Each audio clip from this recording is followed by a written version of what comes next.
Dear students, welcome you once again to my online class. দেখো আজ আমরা কয়েকটা শব্দের মধ্যে পার্থক্য দেখব যাদের উচ্চারণগত দিক দিয়ে যথেষ্ট মিল আছে কিন্তু যাদের অর্থ সম্পূর্ণ আলাদা। প্রথমেই দেখব MEET মিট এবং MEAT মিট, এই দুটি শব্দের মধ্যে পার্থক্য। দেখো উচ্চারণগত দিক দিয়ে তো এরা একই, কিন্তু এদের অর্থগত দিক দিয়ে একটা বিরাট পার্থক্য আছে। MEET মিট, মিট মানে হচ্ছে সাক্ষাৎ করা।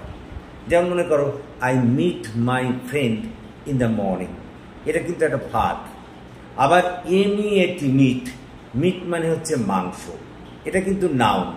এবং যেমন আমরা বলতে পারি, দেখো I like to it meet in my lunch, আমি আমার লাঞ্চে মাংস খেতে ভালোবাসি।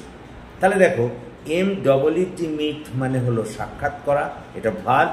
আর MEAT মিট, মিট মানে হলো মাংস, যার অর্থ যেটি একটি নাউন। এরপরে আমরা আসছি MET মেট এবং MATE মেট, এদের মধ্যে পার্থক্য।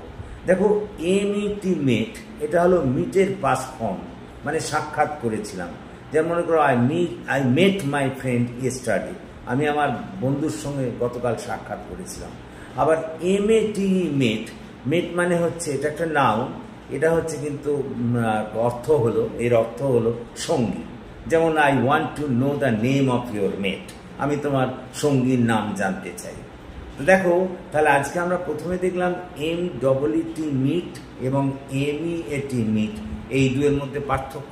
তারপরে দেখলাম MET মেট এবং MATE মেট, এই দুয়ের মধ্যে পার্থক্য। আশা করি তোমরা বুঝতে পেরেছো, এরপর থেকে আর কোনো ভুল হবে না এই ব্যাপারে। So thank you for watching and listening. So please comment, share and subscribe to my channel